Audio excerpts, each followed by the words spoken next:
Welcome to the Learning Pines YouTube. We hope this video helps. In this video, I will explain how to use Gemini extensions. First, understand that extensions allow Gemini to interact with other Google services like Maps or YouTube. This integration means you can get more comprehensive and up-to-date information without leaving your chat. It's a powerful way to expand Gemini's functionality and streamline your workflow for many different tasks.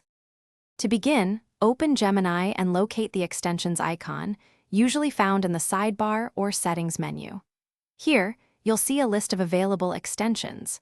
Simply toggle on the ones you want to activate, such as Google Workspace or YouTube. Remember to review and accept any permission requests to ensure they function correctly. This step is crucial for seamless integration. Once activated, using extensions is straightforward. Just include the name of the extension or the type of information you need in your prompt. For instance, if you want to find a video, you might say, "Find a video about quantum physics on YouTube."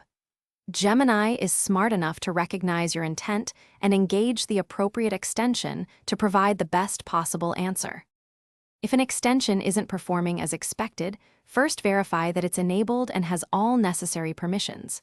Sometimes, rephrasing your prompt can also help Gemini better understand your request and utilize the extension effectively.